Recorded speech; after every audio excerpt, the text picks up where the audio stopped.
Bismillahirrahmanirrahim. Alhamdulillahi alamin. Wassalatu wassalamu ala rasulihil karim. Nabiyyina wa habibina wa maulana Muhammadin wa ala alihi wa sahbihi wa man ihtada bihadihi ila yaumiddin. Asyhadu an la ilaha illallah wahdahu la syarika lah. Wa asyhadu anna Muhammadan abduhu wa rasuluh. Ya ayyuhalladzina amanu taqullaha haqqa tuqatih wa la tamutunna illa wa antum muslimun. Ya ayyuhan nasu taqu rabbakumul ladzi khalaqakum min nafsin wahidah wa khalaqa minha zawjaha wa batha minhuma rijalan katsiran wa nisaa'a wattaqullaha alladzi tasaaluna bihi wal arham. Innallaha kana 'alaikum raqiba. Ya ayyuhalladzina amanu taqullaha wa qulu qawlan sadida yuslih lakum a'malakum wa yaghfir lakum dhunubakum wa man yuti'illaha wa rasulahu faqad faza fawzan 'azima. Thumma amma ba'd fa inna asdaqal hadithi kitabullah wa khairal hadi hadi Muhammadin sallallahu alaihi wasallam wa syarrul umuri muhdatsatuha fa inna kulla muhdatsatin bid'ah wa kulla bid'atin dhalalah wa kulla dhalalatin finnar. Ayyatuhal ummahat wal akhawat, assalamu alaikum warahmatullahi wabarakatuh. Alhamdulillahi rabbil alamin. Pada siang hari ini Allah Subhanahu wa taala memberi kemudahan dan taufiknya kepada kita semua untuk menghadiri majelis ilmu yang insyaallah taala mubarakah ini. Semoga Allah Subhanahu wa taala menjadikan kita menjadi hamba-hamba yang terbaik sebagaimana pada pertemuan kita yang lalu, termasuk orang-orang yang terbaik adalah orang-orang yang menuntut ilmu agama. Dalam hadis Nabi sallallahu alaihi wasallam yang diriwayatkan oleh Al-Imam Al-Bukhari, khiyarukum fil jahiliyah khiyarukum fil islami idza faqihu. Orang-orang terbaik di antara kalian pada masa jahiliyah adalah orang-orang terbaik di antara kalian di dalam Islam jika mereka faqihu, memahami ilmu agama. Jadi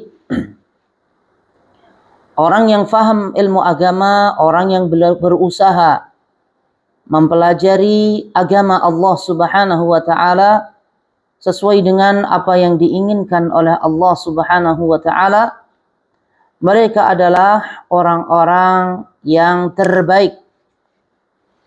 Dan sungguh beruntung orang-orang yang terbaik ini karena mereka adalah orang-orang yang dipilih oleh Allah Subhanahu wa taala.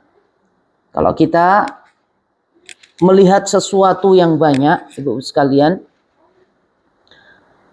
ada sesuatu yang istilahnya sama. Ya, dia adalah contohnya bawang saja ketika kita beli. Ya, ketika kita mengambil sesuatu dari yang banyak itu, bawang merah atau bawang putih, pasti kita memilih yang terbaik di situ. Tidak mungkin kita memilih yang terburuk atau yang jelek. Pasti kita akan memilih yang baik. Maka seperti itulah Allah Subhanahu wa taala ketika menjadikan manusia itu menjadi yang terbaik, maka dia itu adalah pilihan Allah Subhanahu wa taala. Jadi, ya jangan lewatkan kita itu menjadi, kalau memang kita bisa menjadi orang yang terbaik, kenapa kita harus jadi orang yang biasa-biasa saja? Ya, kadang-kadang orang lah, saya mau yang biasa-biasa saja. Kalau di hadapan Allah Subhanahu wa taala, kita harus menjadi orang yang terbaik. Ya, kalau bisa kita harus menjadi orang yang terbaik. Karena orang yang terbaik itu adalah orang-orang yang dipilih oleh Allah Subhanahu wa taala. Allah memilih orang-orang terbaik di antara manusia itu, contohnya adalah Allah memilih Nabi Muhammad sallallahu alaihi wasallam. Allah memilih orang yang paling baik di muka bumi ini, yaitu Nabi sallallahu alaihi wasallam.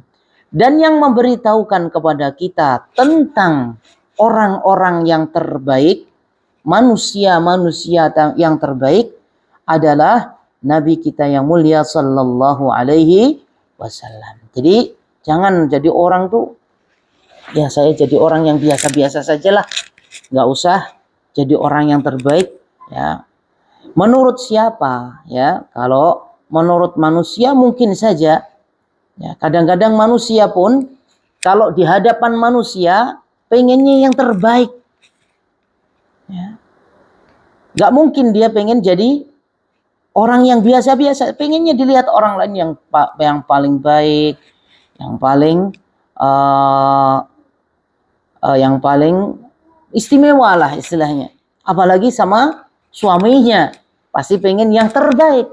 Ya. Dan ini Nabi SAW memberitahu, kalau kamu pengen menjadi orang yang terbaik di hadapan Allah Subhanahu wa taala, maka jadilah kamu itu orang yang seperti ini, orang yang seperti ini, seperti itu. Itu penjelasan dari Nabi Shallallahu alaihi wasallam. Makanya ayo diamalkan ibu-ibu sekalian yang dimuliakan oleh Allah Subhanahu wa taala, bahwasanya ketika kita menuntut ilmu, mempelajari ilmu agama, mempelajari Al-Qur'anul Karim, betul-betul kita itu menginginkan atau betul-betul kita itu ingin menjadi orang-orang yang terbaik atau manusia yang terbaik, hamba yang terbaik di sisi Allah Subhanahu wa taala. Tapi Ibu sekalian yang dimuliakan oleh Allah Subhanahu wa taala, pada pertemuan kita yang lalu ya, kita membahas tentang termasuk orang yang terbaik di sisi Allah Subhanahu wa taala adalah orang yang memberi makan dan menjawab salam. Ya, ini sudah diamalkan belum? Ya, amalkan Ibu sekalian, atau sudah lupa? Ingatnya ketika di kajian, setelah kajian sudah ya lupa semua ilmunya, tidak diamalkan. Maka itu tanda-tanda ilmu yang tidak bermanfaat. Ya, tanda-tanda ilmu yang tidak bermanfaat adalah ketika ini sudah lupa, baru keluar buka pintu sudah lupa. Apa yang harus ana lakukan? Ya, apa yang ana dapatkan tadi di kajian, apa nggak tahu dia. Kenapa? Yaitu tanda-tandanya bahwasanya ilmu itu ya kurang berbekas.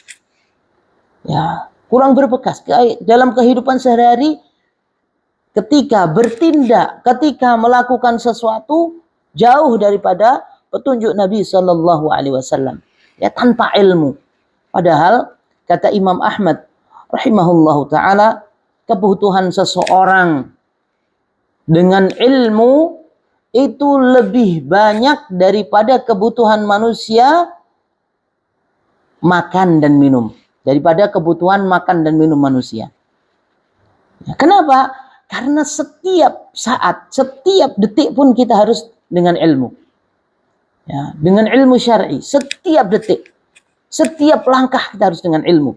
Sedangkan makan, ya, makan ini kalau sudah sarapan pagi, apalagi yang sudah tua, Bu sekalian, yang umurnya sudah ya seperti kita ini umurnya sudah 40 ke atas, jangan banyak-banyak. Ya, makannya jangan banyak-banyak. Kemudian dijaga makannya, nasinya sedikit saja, nggak usah makan yang manis-manis, ya. Dan seterusnya, setelah paling makannya berapa kali, sekali, mungkin kadang siang saja, malam juga apa adanya, makan buah atau dan yang lainnya. Sedikit, tapi kebutuhan manusia dengan ilmu agama, kebutuhan manusia dengan ilmu agama ini, masya Allah butuh setiap saat.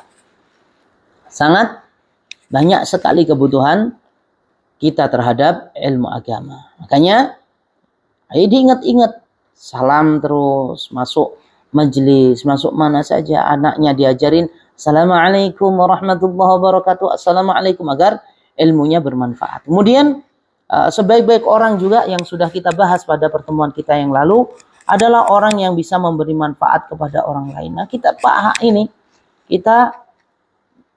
berpikir, nah kita ini sudah bisa memberi manfaat kepada orang lain atau belum? Atau justru malah menjadi orang yang paling buruk, selalu mengganggu orang lain, bahkan kita menjadi tetangga-tetangga yang buruk, menjadi teman-teman yang buruk, yang selalu menyakiti orang lain. Nah, mana nih? Kita nih yang mana nih? Saya ini yang mana nih sekarang nih? Saya ini orang yang bisa memberi manfaat atau justru orang yang membahayakan orang lain? Ya, dia berpikir. Nah, itu kita juga harus ini jadi pedoman. Hadis Nabi SAW ini jadi pedoman kita. Bahwasanya khairun nasi anfa'uhum linnas. Sebaik-baik kalian, sebaik-baik manusia. Manusia yang terbaik adalah yang bisa memberi manfaat kepada orang lain. Bukan justru sebaliknya. Malah manusia menjadi manusia yang paling buruk, yaitu orang lain tidak selamat dari keburukannya. Ya, orang lain tidak selamat dari keburukannya. Ya, kumpul dia orang selalu minggir, selalu pergi dari tempat duduknya, nggak mau diajak ngobrol. Karena kalau ngobrol mesti ngomongin orang lain, mesti membicarakan keburukan orang lain. Ya, pasti ngomongin aib orang lain. Nah, ini dia.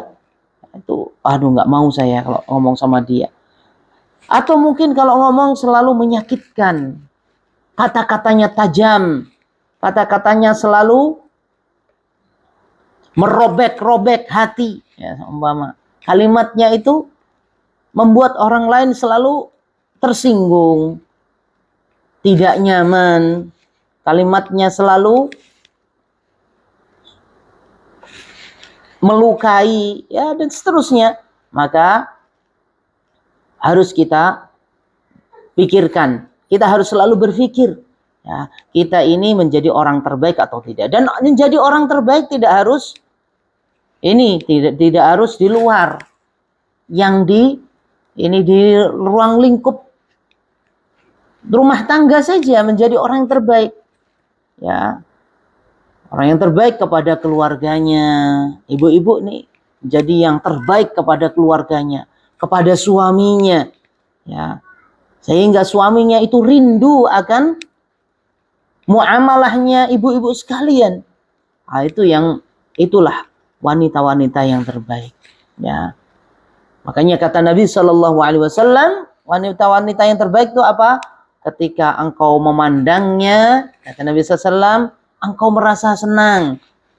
Ya, dipandang bukan cemberut.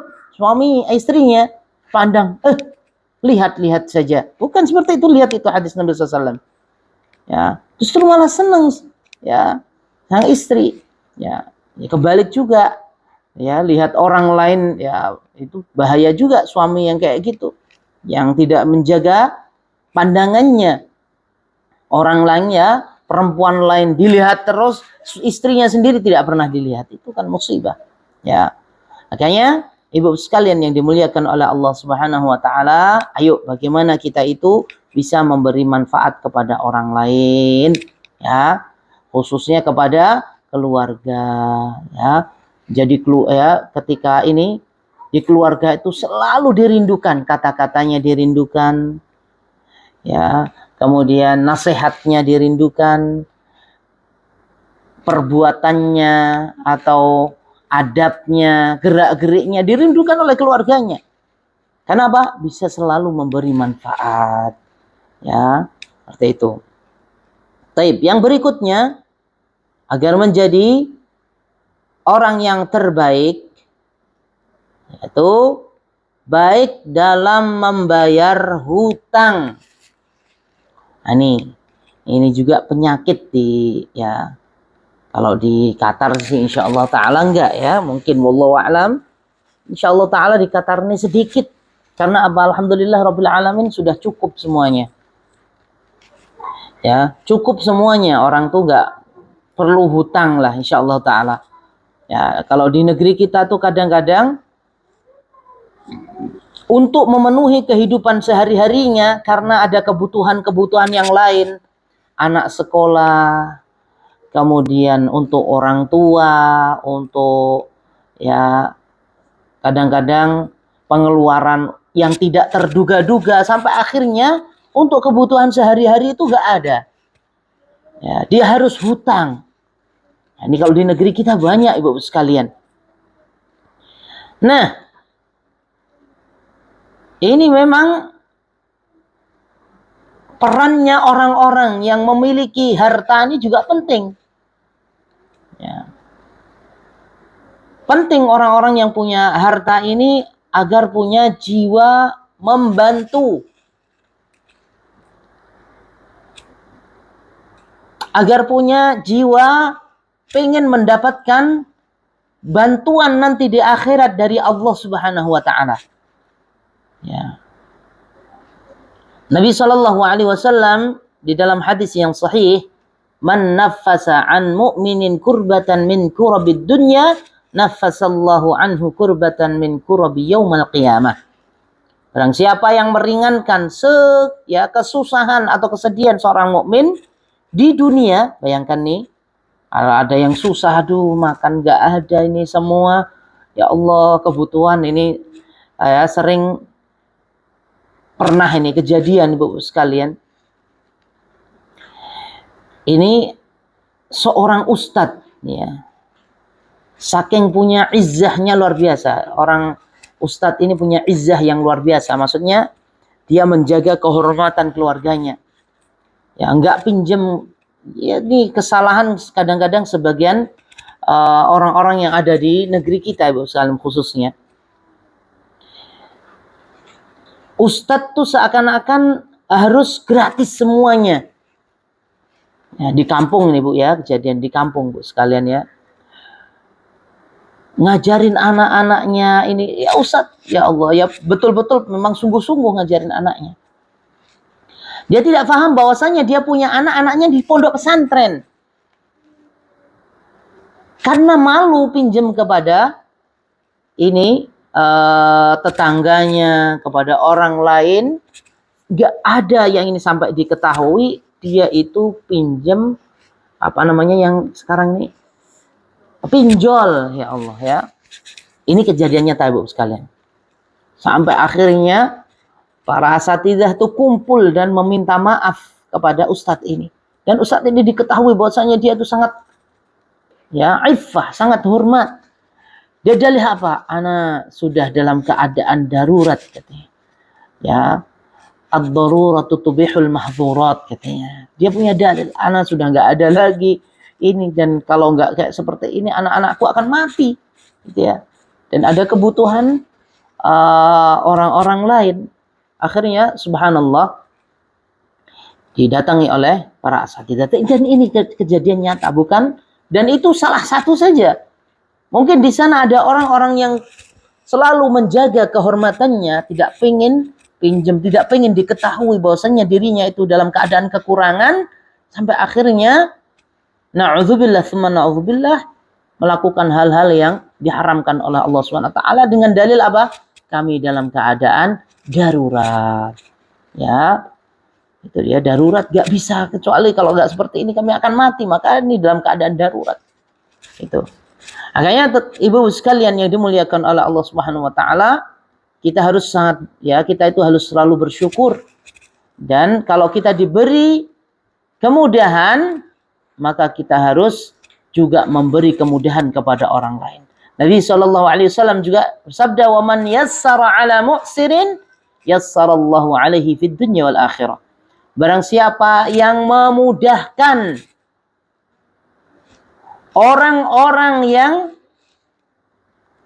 dalam keadaan sulit, maka Allah Subhanahu wa taala akan memudahkan dia di dunia dan di akhirat. Ini bukan di akhirat saja, di dunia juga akan Allah mudahkan apalagi di akhirat Allah akan mudahkan.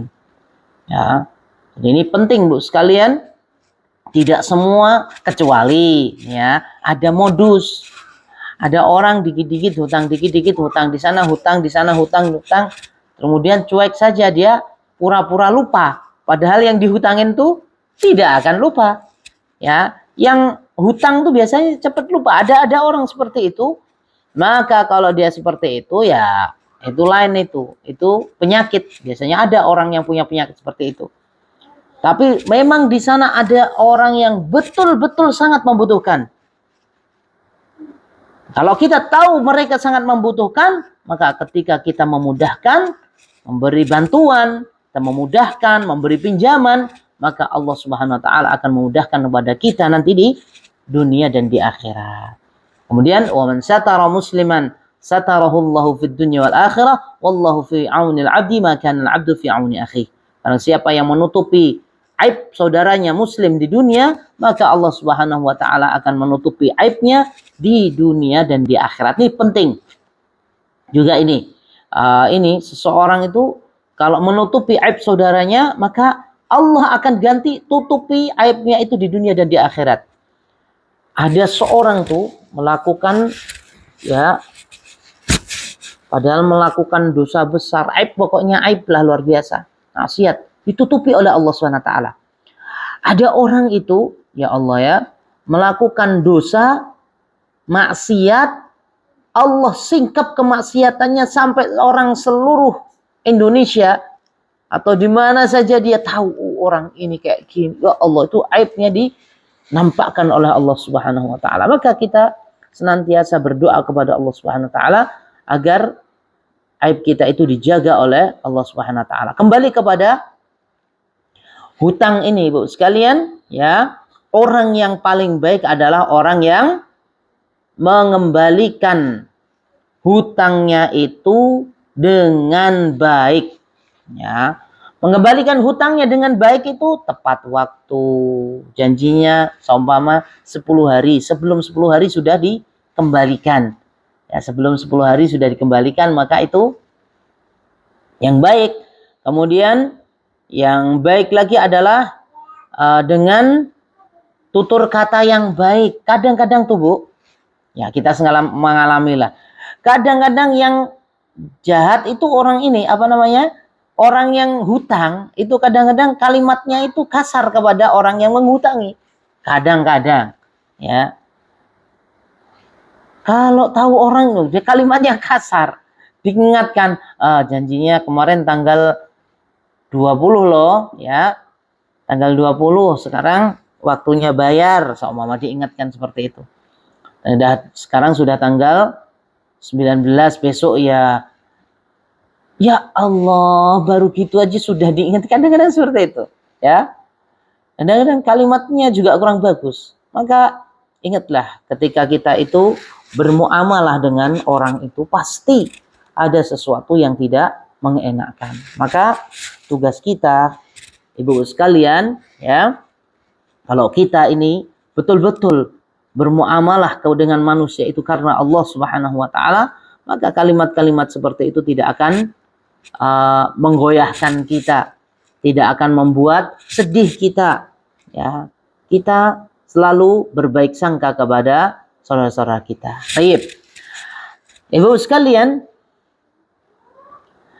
diceritakan di dalam hadis yang sahih yang diriwayatkan oleh Imam Muslim, suatu ketika Nabi Shallallahu Alaihi Wasallam, ini Nabi SAW pernah mencontohkan, pernah pinjam. Nabi SAW pernah pinjam, ya, meminjam unta mudanya salah seorang sahabat. Ya, Rasulullah SAW pernah meminjam unta mudanya seorang sahabat. Kemudian ketika sudah dekat waktu pengembaliannya, kemudian Rasulullah SAW memerintahkan Abu Rafi'. Jadi Rasulullah SAW itu juga waktu itu banyak untanya. Ya, Rasulullah SAW banyak untanya. Ya. Kemudian memerintahkan kepada Abu Rafi', untuk membayar unta mudanya, unta muda yang dipinjam oleh Rasulullah SAW. Dicari itu unta mudanya, ternyata unta mudanya tidak ada. Ya,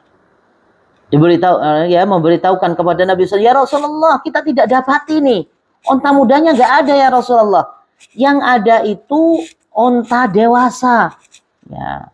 Kemudian kata Nabi Shallallahu Alaihi Wasallam, ya, a'tihi iyahu, inna khiyaran nasi ahsanuhum qada'a. Ya, berikanlah kepadanya unta ini, unta dewasa. Karena sebaik-baik manusia adalah orang yang mengembalikan atau membayar hutangnya dengan pembayaran yang baik. Ya, itu dia. Bukan ini ya, bukan akadnya.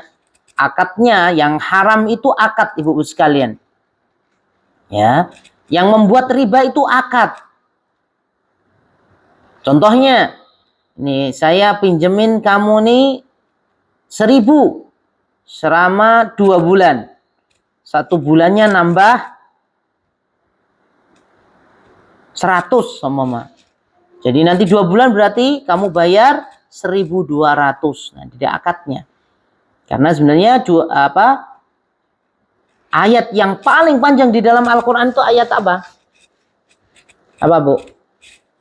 Ayat hutang piutang. Dalam surah Al-Baqarah, ayat yang paling panjang itu hutang piutang. Ya ayyuhalladzina amanu idza tadayantum bidainin faktubu. Kalau kamu hutang, maka tulislah. Ya, maka ada akadnya, hutang piutang itu. Ya. Kalau akadnya itu ada tambahan, maka itu adalah riba. Tapi kalau ini dia seumpama mengembalikan, ya, tidak ada akad sebelumnya. Ya, seumpama ini pinjam beras, ya, kemudian berasnya nomor 2. Ya, kemudian pas membalikan diganti beras yang nomor 1, maka itu tidak mengapa. Maka itu adalah perbuatan yang baik.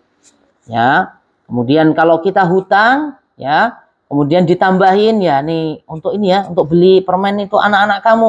Wah, saya tuh sudah terima kasih nih. Luar biasa ya Allah, jazakallahu khairan. Saya sudah dibantu pas waktu itu betul-betul ini. Ini ada permen juga ini dari untuk anak-anak kamu nih. Ya. Ini tambah lagi apa? Dimasakin apa gitu. Nih ya Allah. Itu tidak mengapa, ya. Maka itu adalah mengembalikan dengan cara yang baik. Tapi kalau akadnya dari awal, umpama nih, walaupun dengan tambahan permen untuk anaknya. Nah ini ya, karena kamu pinjamnya setahun, maka setiap bulan, karena ini kan bisa ini, manfaatnya itu bisa untuk anak saya nih. Beli coklat, beli ini setiap bulannya, maka itu adalah riba. Kalau akadnya dari awal, karena akad, ya ada akadnya, nanti harus bayar segini, maka itu adalah riba. Jadi kalau tidak ada akadnya, kemudian ditambahi, maka itu tidak mengapa, dan itu adalah orang yang terbaik, ya, orang yang terbaik. Ya. Dan itu orang yang terbaik, termasuk orang terbaik adalah orang yang berterima kasih. Ya. Ketika mengembalikan dengan ucapan ya Allah jazakallahu khairan, atau sambil jalan pas mau bayar hutang tuh didoain Allah maghfirlahu, Allah maghfirlahu, Allah maghfirlahu, ya Allah ampuni dosa-dosanya, ampuni dosa-dosanya. Saking terima kasihnya, saking senangnya, maka itu adalah orang yang mengembalikan hutang dengan cara yang baik. Ya, dan ingat ini orang yang memberi hutang ini adalah, ya, orang yang memberi hutang itu adalah orang yang mendapat keutamaan besar kalau kita lihat hadis-hadis Nabi SAW. Ya. Dan orang yang mengembalikan hutang dengan tepat waktu dan dengan cara yang baik, bukan kadang-kadang ini ya sudah lelet, bayarnya di ini terus ditunda-tunda terus, habis ngasih ya bayar pun dengan kalimat-kalimat yang tidak mengenakkan. Nih, ditagih terus, cuman kayak gitu aja, pasti berikutnya pengen hutang lagi, ya. Ya, ditagih terus, diingetin terus, nggak lupa nggak, gitu. Seumpama ada yang kayak gitu, itu ujian itu Bu sekalian, ujian, ya, ujian kita itu ketika beramal, ya kadang-kadang seperti itu, ya.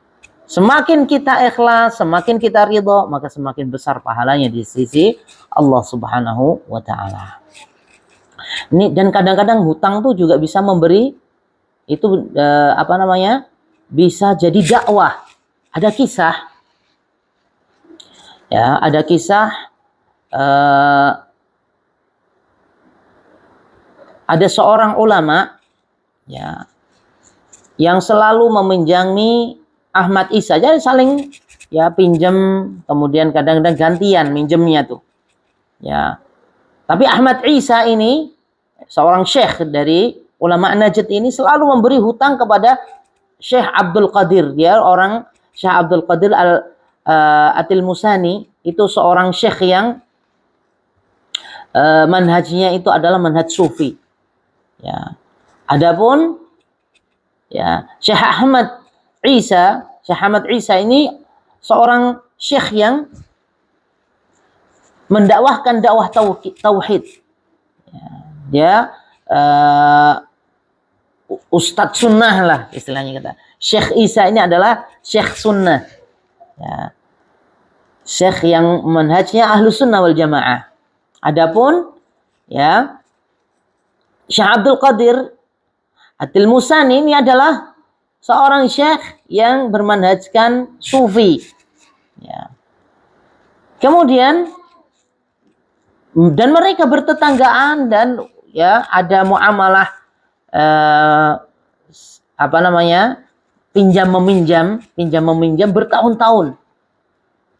Akhirnya Syekh Abdul Qadir ini memberitahu kepada Syekh Ahmad Isa, wah, saya ini nggak pernah melihat orang yang paling baik meminjamin uang, kemudian juga kalau pinjam itu tepat waktu, kecuali orang Wahabi namanya, wahai engkau orang Wahabi, Ahmad Isa. Ya, akhirnya Syekh Ahmad Isa ini bingung, aduh, gimana nih cara memahamkannya ini. Akhirnya dipahamkan, Wahabi itu bukan dari kami. Nama saya Ahmad Isa, dan saya bukanlah orang Wahabi. Ya, jelaskan ini di Saudi Arabia ini, ya. Zaman dahulu dakwahnya belum menyebar itu, ya, di Saudi Arabia juga ini, ya, sebelum dipegang oleh kekuasaannya oleh Al Saud, dan Al Saud itu ketika Syekh Muhammad bin Abdul Wahab memberitahu kamu harus menegakkan dakwah tauhid. Ya, sebelum itu, ya, dakwah tauhid itu sedikit. Ya, masih ada aja orang-orang yang mengatakan bahwa Wahabi kamu. Sampai sekarang. Ya. Akhirnya Syekh Ahmad Isa berusaha memahamkan kepada Syekh Abdul Qadir ini, sampai 3 hari diajak munaqasyah. Ya, istilahnya diajak diskusi. Ya, dan diberitahukan kepada dia bahwasanya tidak ada namanya mazhab itu mazhab Wahabi, nggak ada. Ya, nggak ada mazhab Wahabi. Ya, yang ada itu mazhab Ahmad bin Hanbal, mazhab Hambali, mazhab Syafi'i, nggak ada. Wahabi itu nggak ada. Sampai akhirnya, ya, Syekh Abdul Qadir At-Tilmusani ini akhirnya mengikuti jejak dakwahnya Syekh Ahmad Isa rahimahullahu ta'ala. Jadi penting Bu sekalian, kadang-kadang mungkin kita ini meminjamkan uang atau pinjamkan apa itu kepada orang yang, ya, masih awam atau yang memusuhi dakwah. Orang yang memusuhi dakwah dipinjemin ini, sampai akhirnya mungkin dengan izin Allah Subhanahu wa Ta'ala dia faham sunnah dan faham ilmu agama dan tidak memfitnah kita. Ya. Ini penting juga. Kadang-kadang memberi pinjaman itu akan membuat orang lain itu semakin baik kepada kita. Ya. Minimal apa ya? Terima kasih ya Allah. Jazakallahu khairan atau jazakillahu khairan. Minimal seperti itu. Dia akan mengucapkan terima kasih kepada orang yang memberikan pinjaman, ya. Kemudian cara menagih juga secara sunnah, ya. Kita kalau ini Bu sekalian memberi pinjaman kepada orang lain, cara menagihnya itu dengan cara yang baik, ya. Nabi Shallallahu Alaihi Wasallam di dalam hadis yang sahih yang diriwayatkan oleh Al Imam Al Bukhari, beliau Shallallahu Alaihi Wasallam bersabda, rahimallahu rajulan, semoga Allah merahmati laki-laki samhan idza ba', yang bersikap mudah atau lemah lembut ketika jual beli, ya. Wa idza ishtara, ya, jadi yang lemah lembut ketika jual beli, ya, bukan kasar gitu. Mau nggak kamu? Kalau nggak mau ini, ya, bukan. Itu tidak mendapatkan rahmat yang kayak gitu kasar, ya. Kemudian Allah juga didoakan oleh Nabi Shallallahu Alaihi Wasallam untuk mendapatkan rahmat, yaitu orang yang lemah lembut ketika menagih hutangnya. Rahimallahu rajulan samhan idza ba'a wa idza ishtara wa idza iqtada. Nah, ini, ya. Jadi suruh lemah lembut, ya. Ketika mengambil haknya juga dengan cara yang lemah lembut. Ini wa idza iqtada ini mengambil haknya, termasuk mengambil hutang, ya, menagih hutang. Mengambil haknya ini juga meminta kepada suaminya, suamiku, aku ini sekarang, kamu jangan pergi dulu, kamu di rumah dulu, bantu aku.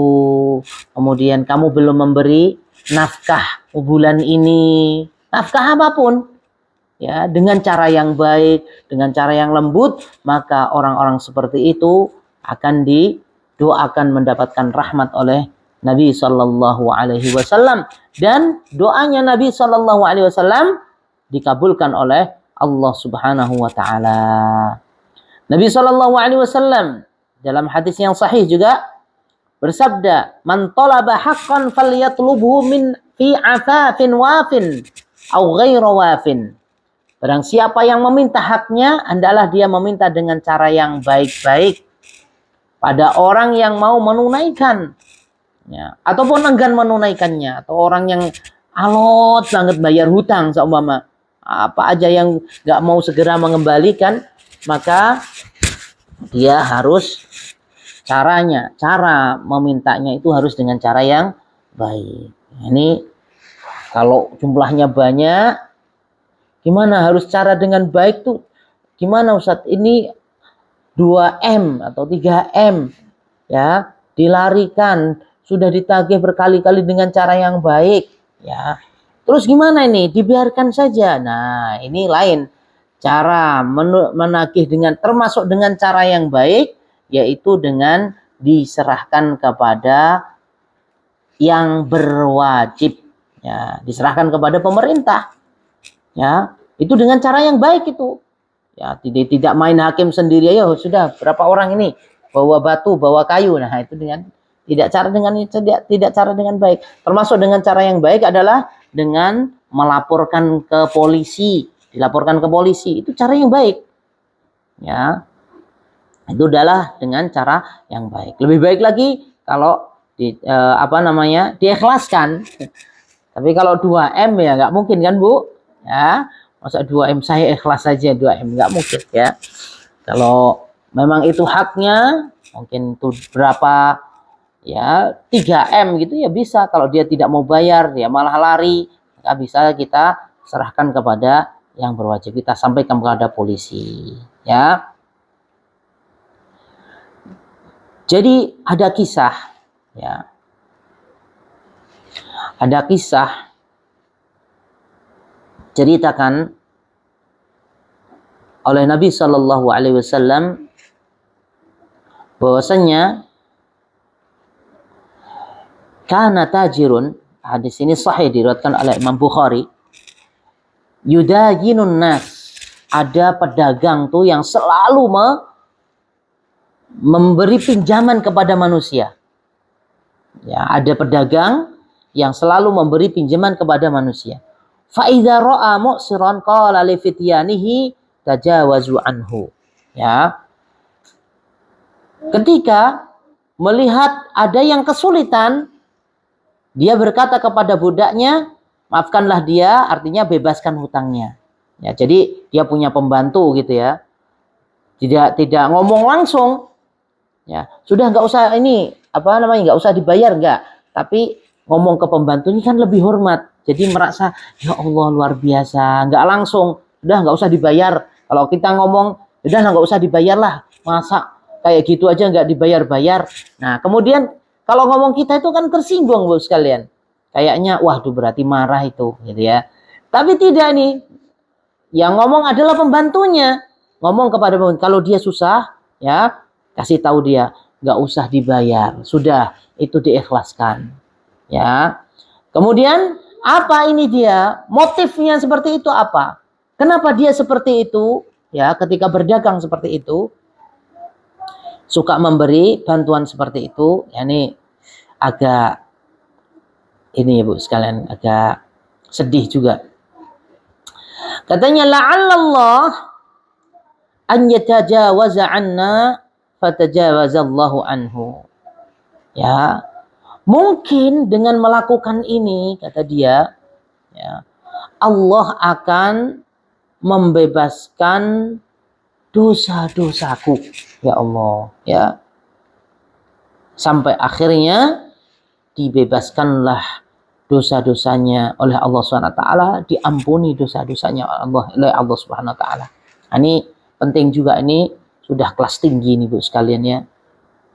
Cari orang yang kesusahan, kemudian dikasih pinjam, setelah pinjam ternyata dia tidak mampu, dikasih tahu kepada anak-anak, kasih tahu kepada orang itu bahwasanya sudah nggak usah dibayar, ini hadiah buat ibu. Waduh, masya Allah, ini hadiah buat Fulan, kasih tahu nak ya, biar nggak malu kalau yang ngasih tahu ini, atau kirim surat, tolong surat ini sampaikan kepada ibu itu nak ya, bahwasanya sudahlah hutangnya, atau kasih tahu aja ya anaknya kepada anaknya, udah kasih tahukan kepada ibu itu atau kepada Fulan surat ini ya, sampaikan ke sana ya, seperti itu. Nggak harus disampaikan langsung. Kalau dia sampaikan langsung kadang-kadang itu membuat hatinya menjadi sedih. Makanya ibu sekalian yang dimuliakan oleh Allah Subhanahu wa taala, ya, ini penting. Kita itu tahu bahwasanya yang pertama, orang yang memberi hutang meminjami itu pahalanya besar. Dalam hadis yang lain juga, barang siapa yang memudahkan orang lain, maka Allah akan memberi naungan di mana pada waktu itu tidak ada naungan lagi pada hari kiamat nanti. Jadi banyak sekali keutamaannya. Ya. Mendapatkan rahmat dari Allah Subhanahu wa taala. Ya. Dimudahkan urusannya oleh Allah Subhanahu wa taala, urusan di dunia dan di akhirat dan yang lainnya. Ya, bagi mereka yang mau memberi bantuan atau memudahkan urusan orang lain. Ya, semoga kita bisa ingat ibu sekalian. Kadang-kadang tuh yang ingat tuh jengkelnya terus. Ya. Semoga kita ingat ketika memberi pinjaman orang lain, maka manfaatnya itu bukan hanya untuk orang lain, tapi manfaatnya itu juga untuk kita, baik itu di dunia maupun di akhirat. Apalagi benar-benar orang yang kita pinjemin itu betul-betul dia sudah benar-benar gak mampu untuk membayarnya karena mungkin ada ujian. Ada orang tuh kadang-kadang sudah pinjam, ya pinjam sudah jatuh temponya, kemudian tiba-tiba keluarganya kecelakaan, anaknya meninggal atau orang tuanya sakit. Akhirnya mau dibayarkan, mau bayar hutang, uangnya ternyata harus dipakai dulu.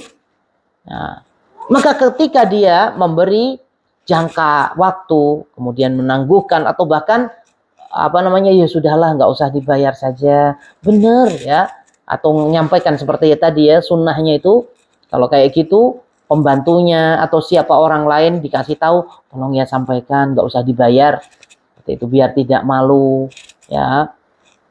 Maka ya kalau seperti itu ini merupakan kebaikan ya.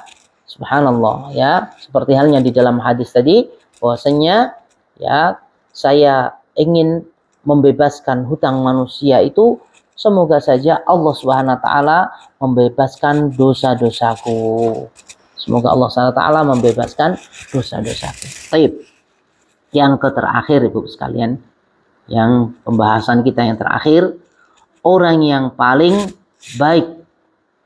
Ya, kalau pengen menjadi orang yang terbaik, ya, kalau pengen menjadi orang yang terbaik, maka harus memiliki hati yang bersih. Hati yang bersih ini adalah cara agar kita menjadi orang yang terbaik. Ya. Hati yang bersih. Karena banyak orang itu tertipu membersihkan yang zahir. Tapi dia tidak pernah membersihkan batinnya. Sama, batin itu juga banyak kotorannya. Kenapa Nabi Shallallahu Alaihi Wasallam itu adalah makhluk yang paling baik? Karena Allah itu menilai hati seseorang. Hati yang paling baik, paling bersih adalah Nabi Shallallahu Alaihi Wasallam. Nabi Shallallahu Alaihi Wasallam hatinya dibersihkan, dibedel, ya, dibuka hatinya tuh, diangkat kemudian dibersihkan dengan air zam-zam. Bagaimana dalam hadis yang sahih, dibersihkan oleh malaikat atas izin Allah Subhanahu Wa Taala. Makanya dia menjadi manusia yang terbaik. Kenapa? Karena hatinya baik. Demikian juga kenapa para sahabat itu menjadi orang yang terbaik. Karena hati mereka juga baik. Ya. Hati mereka bersih. Mereka selalu berdoa, Rabbana ighfir lana wal ikhwanina alladhina sabaquna bil iman wa la taj'al fi qulubina ghillan lil ladzina amanu Rabbana innaka ra'ufur rahim. Ya Allah, jangan sampai hatiku ini ya Allah, ya, ada dendam, ada marah kepada orang-orang yang beriman. Wa la taj'al fi qulubina ghillan. Jangan sampai engkau jadikan hatiku ini dendam kepada orang-orang yang beriman. Tuh. Jadi, nah kalau kita pengen menjadi orang-orang seperti mereka, ya harus kita bersihkan hati kita. Ya, karena nggak mungkin Allah akan mengutus malaikat untuk membersihkan hati kita. Nggak mungkin, karena kita bukan nabi. Ya, dan kita ini harus berusaha, ya, berusaha menjadi yang terbaik. Dan orang yang terbaik adalah orang yang memiliki hati yang bersih, Ibu sekalian. Nabi Shallallahu Alaihi Wasallam bersabda, "Afdalun nasi kulluhum husnul qalbi, saduqul lisan." Qalu saduqul lisani na'rifuhu ya Rasulullah. Fama husnul qalb? Ya, qal at-taqiyyun naqi la isma fihi wala baghya wala ghilla wala hasad.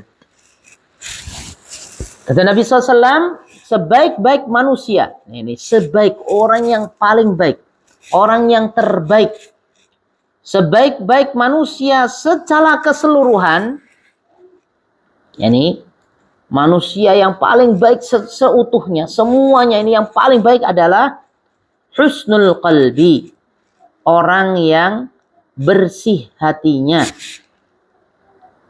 Ya. hatinya bersih, hatinya baik, ya. Shadiqul lisan, dan selalu berbicara dengan jujur. Kemudian qalu shadiqul lisan na'rifuhu. Ya Rasulullah, kalau ini jujur itu tahu, kami nggak pernah bohong, kalimat-kalimatnya bagus, kata-katanya bagus. Fama husnul qalb? Apa itu hati yang bersih itu ya Rasulullah? Ya, hati yang bersih itu seperti apa? Husnul qalb itu apa? Kemudian kata Nabi Shallallahu Alaihi Wasallam, at-taqiyyun naqi, yaitu orang yang bertakwa dan hatinya itu bersih. Ada orang sholatnya itu rajin, Ibu sekalian. Puasa Senin Kemis, atau puasa Daud, atau puasa Ayyamul Bid, atau apalah, pokoknya ibadahnya luar biasa. Baca Al-Quran ini dan seterusnya. Semua amal-amalannya dilakukan, semua amalan ibadah itu. Ya. Tapi ternyata dia tidak mampu untuk membersihkan hatinya. Kotor banget hatinya. Hatinya kotor. Ada yang seperti itu. Makanya di sini at-taqiyyun naqi, takwa, demikian juga hatinya bersih. Alladzi la isma fihi, yang tidak punya dosa pada dirinya, dia enggak dosa. Ya. Hatinya bersih, tidak ada dosa. Dosa itu apa? Ya, dalam hati itu memang ada dosa banyak, syirik, riya. Ya, hati itu riya, ujub, takabbur, hasad. Ya. Banyak penyakit hati itu. Wala baghya wala ghilla wala hasad. Ya. Tidak ada kezaliman, tidak iri, ya, dan tidak dengki. Ghil, tidak pengen menjatuhkan orang lain. Ghil itu pengen menjatuhkan orang lain. Hasad itu orang yang bahagia ketika orang lain mendapatkan musibah. Alhamdulillah, ya, seumpama orang lain mendapat musibah tuh dia sujud syukur. Nah, itu musibah besar itu. Ya. Ya. Jadi dan ini perlu kita ketahui Ibu sekalian, bahwasannya musibah adanya pembunuhan pertama kali di muka bumi ini adalah karena hasad, karena hati yang kotor. Yaitu pembunuhan antara Qabil dan Habil. Ya. Pembunuhan antara Qabil dan Habil itu pertama kali. Ketika Qabil hasad dengan saudaranya Habil yang akan dinikahkan dengan saudara kandung satu lahiran, siapa? Qabil. Ya. Kemudian Qabil, ya, karena memang makhluk pada waktu itu cuma ada 4 pasang aja. Ya, nggak boleh nikah dengan, ya, itu Hawa itu melahirkan anak tuh kembar-kembar terus, laki-laki perempuan kan Allah SWT yang ini yang menciptakan manusia berpasang-pasang. Ya. Jadi akhirnya Qabil, ya, tahu kisahnya Bu sekalian ya. Qabil ini marah. Ini kembaran saya ini lebih cantik daripada kembarannya Habil. Kok saya malah dikasih istrinya ininya Habil. Akhirnya dia marah, ya, dan tidak diterima persembahannya oleh Allah Subhanahu wa taala. Watlu alaihim naba abnai adam idh qarraba qurbana fatuqbila min ahadihima wa lam yutaqabbal min al-akhar qala la aqtulanna qala innama yataqabbalullahu minal muttaqin. Yaitu dalam surah Al-Maidah ayat 27 tuh sekalian, menceritakan kisahnya Qabil dan Habil, ya. Hancurnya, ya, pembunuhan itu pernah terjadi itu karena apa? Karena hati yang kotor, dibiarkan hatinya. Hatinya hasad itu dibiarkan. Tidak pengen orang lain itu mendapatkan kenikmatan. Nggak pengen. Waduh, kenapa? Ini saya yang lebih berhak. Ini. Hati yang kotor itu musibah besar, Ibu sekalian. Hati yang kotor itu membawa malapetaka. Karena hati yang kotor, seorang bisa membunuh saudaranya. Dan ingat, hasad itu biasanya terjadi pada keluarga, kakak beradik gitu ya. Biasanya terjadi pada keluarga. Ya. Seperti halnya Yusuf alaihissalam, demikian juga. Hancurnya, binasanya Allah SWT ya berikan kerendahan itu ketika seorang itu punya hasad. Ya. Hasad kepada Yusuf. Ya. Akhirnya Yusuf dimasukkan ke dalam sumur. Ya. Allah muliakan. Ya, Allah muliakan Yusuf alaihissalam. Kemudian Yusuf alaihissalam ketika ini dia menjadi jaya. Ya, Yusuf alaihissalam jaya, dijelaskan itu. Dan ini menunjukkan bahwasanya hatinya Yusuf itu sangat bersih. Ketika Yusuf jaya, tahu saudara-saudaranya itu butuh bantuan, ya langsung dibantu oleh Yusuf alaihissalam. Dikasih makanan, dicukupi kebutuhannya. Ya, itu kalau kita gimana kira-kira Ibu sekalian? Udah marah tuh. Enak saja aku dilempar dulu. Aku dimasukkan sumur. Gak mungkin. Tidak bisa aku lupakan. Misalnya gitu Bu ya. Gak mungkin saya lupakan. Ya. Tapi Yusuf alaihissalam tidak dia. Dia malah justru senang. Bahagia bisa bertemu dengan saudaranya. Sudah dilupakan itu semua. Sudah dilupakan dah. Aku lupa semuanya. Semoga malah didoakan. Semoga Allah Subhanahu wa ta'ala mengampuni dosa-dosamu. Didoakan semoga Allah ampuni dosa-dosanya. Ya, itu. Makanya hati bersih itu luar biasa. Kayak penghuni surga nanti. Untuk siapa? Untuk orang-orang yang hatinya bersih. Ya, untuk orang-orang yang hatinya bersih. Dan ini bahayanya hati yang rusak itu Bu sekalian. Orang tuh kadang-kadang orang yang hatinya rusak tuh rela dia menderita, yang penting ya tidak melihat orang lain mendapatkan nikmat. Siap dia menderita. Seperti halnya siapa? Seperti halnya iblis. Iblis itu tidak mau sujud kepada Adam alaihissalam. Gara-gara apa? Khalaqtani min narin wa khalaqtahu min tin. Ya Allah, gimana saya sujud? Saya ini diciptakan dari api, sedangkan dia diciptakan dari tanah. Masa saya suruh sujud kepada Adam? Saya kan dari api. Hasad. Akhirnya ada iblis ini siap ya, saya nggak mau sujud kepada dia. Ya, kemudian kata Allah, iya kamu akan mendapat laknat sampai hari kiamat nanti dan masuk neraka selama-lamanya. Enggak apa-apa. Kata iblis, enggak apa-apa. Yang penting saya tuh enggak membuat Adam ini bahagia. Ya, tidak dia senang. Iblis siap dilaknat, siap dimasukkan ke neraka selama-lamanya asalkan dia itu tidak ya membuat bahagia Adam alaihissalam atau membuat bahagia Allah SWT. Lihat ini. Ada orang tuh kadang-kadang ya nggak apa-apa, aku nggak ini juga nggak ini, yang penting nggak orang ini yang tidak menjadi pemimpin semuanya.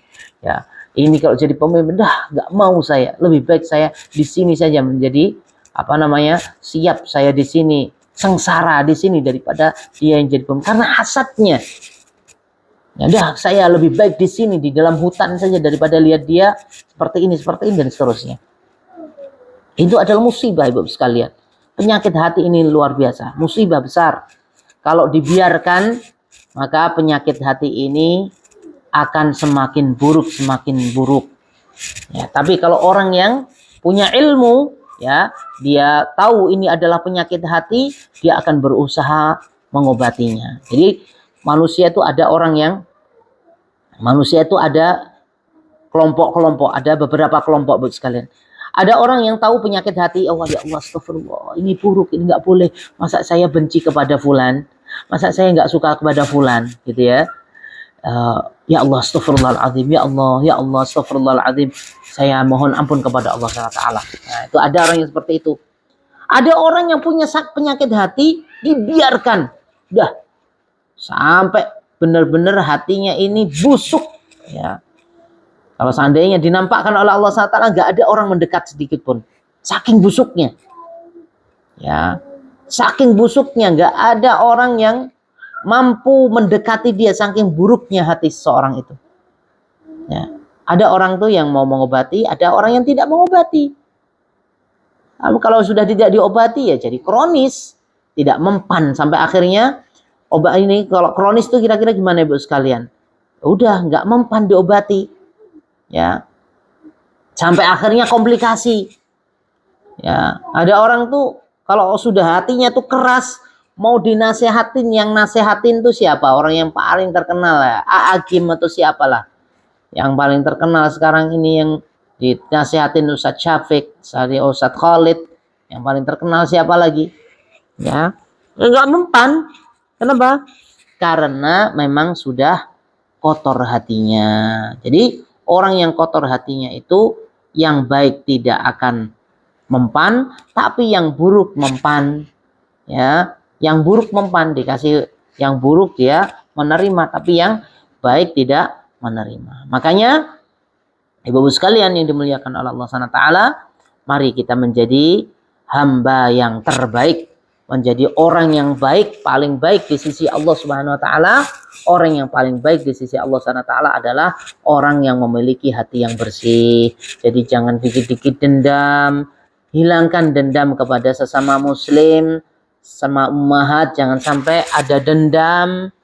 Bu sekalian, ya, jangan sampai menyimpan sesuatu yang jahat kepada saudara-saudara kita, karena itu bukanlah sifatnya orang-orang yang dipilih oleh Allah Subhanahu wa ta'ala. Bukan termasuk orang-orang yang terbaik di sisi Allah Subhanahu wa ta'ala, orang yang tidak bisa mengendalikan atau tidak bisa membersihkan hatinya. Jadi hatinya buruk, ya Allah, astagfirullah, nggak bagus nih. Makanya orang yang hatinya itu baik, hatinya bersih, dia awet muda, ya. Biasanya orang seperti ini awet muda, disenangi teman-temannya, ya. Selain itu disenangi juga oleh Allah Subhanahu wa taala. Orang yang ini ya. Kemudian dia gak gampang punya penyakit jantung. Ya, orang yang hatinya bersih tuh. Karena apa saja itu penyebab penyakit itu dari hati, Bu sekalian. Kalau hatinya itu dibersihkan, diperbaiki, tenang, ya, dia akan menjadi orang yang paling tenang di dunia ini. Orang yang selalu bersih, ya, orang selalu membersihkan hatinya, dia akan menjadi orang yang paling tenang di dunia ini. Dan orang yang paling bahagia adalah orang yang bisa ngontrol hatinya. Dia akan jadi orang yang bahagia. Ya. Orang yang paling bahagia adalah orang yang tidak punya musuh, tidak punya dendam kepada saudara-saudaranya. Kalau dia punya sakit hati kepada temannya, temannya langsung didoain, ya, didoakan. Seperti halnya Yusuf alaihissalam, ya, caranya kalau kita marah kepada orang lain, kita malah mendoakan dia ketika setelah sholat itu atau ketika sujud, didoakan sekalian. Ya Allah, ampuni dia, angkatlah derajatnya. Sekalian kayak gitu. Nah, ini kalau kita bisa seperti itu, maka hati kita akan semakin bersih, kinclong, ya, dan berhak untuk mendapatkan surganya Allah Subhanahu wa taala. Karena surga itu untuk orang-orang yang hatinya bersih. Yang hatinya kotor nggak berhak masuk surganya Allah Subhanahu wa taala. Ya, yang hatinya bersihlah yang berhak untuk masuk ke surganya Allah Subhanahu wa taala. Kalau masih hatinya kotor, nanti dikontor, sudah melewati Shiratal Mustaqim, sudah melewati sirat. Kemudian karena ini hatinya kotor, dibalikkan lagi. Ya, dibalikkan lagi, bersihkan hatinya, dimasukkan ke dalam neraka. Iyadzan billah, sampai hatinya bersih, pantas masuk ke dalam surganya Allah Subhanahu wa taala. Jadi kalau hatinya bersih itu digampangkan untuk masuk surganya Allah Subhanahu wa taala. Ini ada kisah Ibu sekalian. Abdullah ibnu Umar itu pernah melihat seorang sahabat, ya, seorang sahabat, ketika sahabat itu masuk mesti Rasulullah SAW mengatakan telah datang kepada kita seorang yang akan masuk surga.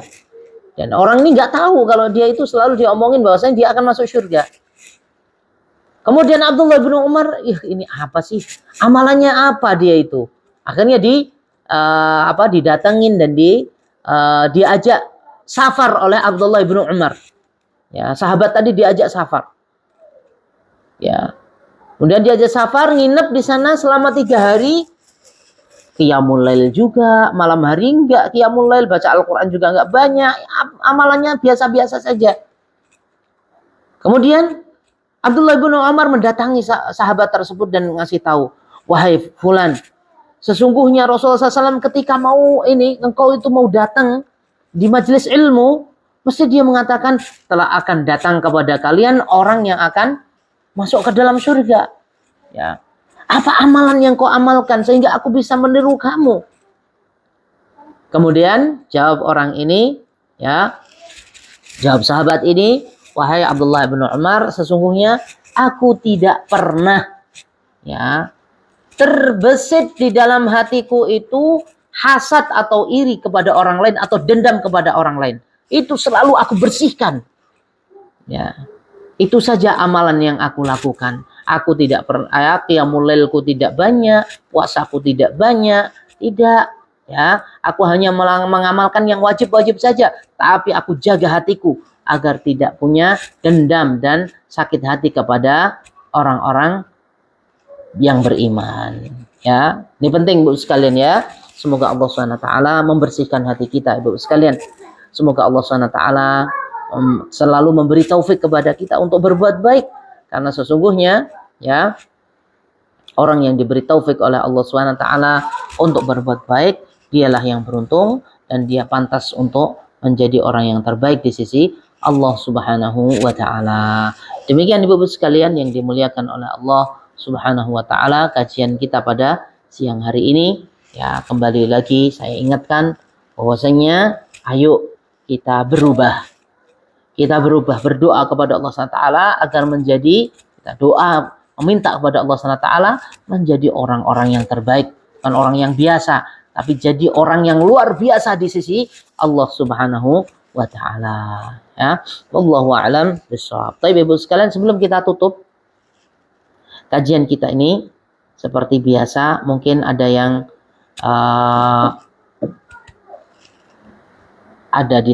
mungkin ada yang ditanyakan tentang pembahasan kita di siang hari ini. Silahkan Ibu sekalian, mungkin ada yang ditanyakan. Tidak ada yang bertanya langsung, silahkan Ibu sekalian.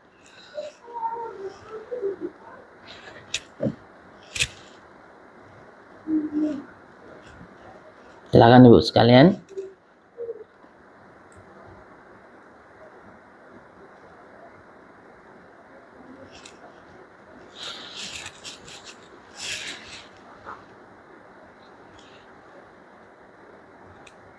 Insya Allah nggak ngantuk Bu ya, nggak tidur ya. Ya, tafadhali, silahkan Bu.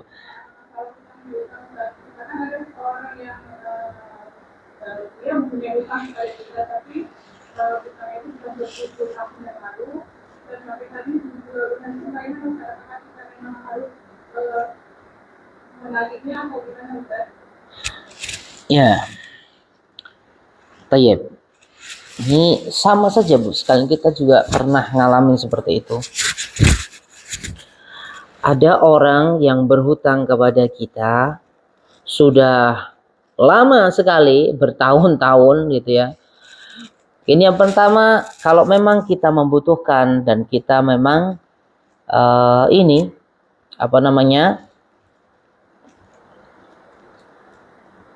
pengen dia itu mendapatkan kebaikan dan kita tidak dihisap nanti di akhirat, kita ingatkan walaupun sudah lama, mungkin sudah 20 tahun atau sudah 12 tahun atau 15 tahun, kita ingatkan. Ya. Dan kita membutuhkan, dia nggak apa-apa. Ya. Seperti itu.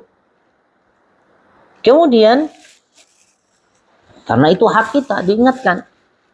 Dzakir fa inna dzikra tanfa'ul mu'minin. Ya, kita ingatkan agar dia tidak terjerumus ke dalam dosa besar. Kita ingatkan, ayo cepet ya, kamu punya utang. Kadang-kadang ada orang tuh saking lamanya akhirnya dia malu. Ada seseorang tuh, ya, pernah ini kejadian Bu sekalian. Kenapa nggak dibayar? Saya malu saking lamanya. Kemudian nggak diingatkan. Saking lamanya akhirnya dia malu. Maka ketika diingatkan, ya ini ketika ini nggak apa-apa diingatkan saja kalau memang kita membutuhkan dan menginginkan kebaikan kepada dia. Ya. Karena kita butuh dan menginginkan kebaikan kepada dia, kita ingin jangan sampai nanti dia dihisab oleh Allah SWT. Kemudian kalau itu hutangnya itu taruhlah 1 juta atau 2 juta, ya, yang mana hutang itu enggak terlalu besar lah bagi yang kerja di Qatar, ya, bapak-bapaknya tapi bukan ibu-ibunya, ibu-ibunya nggak ada uang, ya, sama bapak-bapaknya gitulah, taruhlah 1 juta atau 2 juta, maka ingatlah kita suatu saat nanti ada masa yang sangat berat sekali, yaitu di akhirat. Maka kita tiru tadi, ya, walaupun mengambil hak juga diperbolehkan ya, tapi dia punya hak nanti di dunia saja, mungkin di akhirat nanti dia dapat pahala, tapi pahalanya tidak sama dengan orang yang seperti halnya seorang pedagang tadi yang mengatakan bahwasanya sudah kalau dia tidak mampu membayarnya maka dah ikhlaskan saja. Kecuali dia mampu. Mampu tuh ya kita ingatkan. Kalau dia tidak mampu, kita pengen suatu saat nanti kita mendapatkan pahala di sisi Allah Subhanahu wa taala. Walaupun dia mampu juga dia tidak mau membayar, ya. Seandainya kita ikhlaskan juga, kita juga akan mendapatkan pahala. Tapi kadang-kadang itu ada orang tuh ada penyakit Bu ya. Ya, jadi ada penyakit tuh maunya hutang terus, ya. Dan ketika sudah jatuh tempo pun tidak malu. Ya. Ketemu kita tuh dia cengingis gitu ya. Nggak malu, aduh gimana ini kita butuh. Jadi yang dihutangin mau nagih bingung, ya. Tapi yang mau ditagih itu juga tidak perasaan, ya.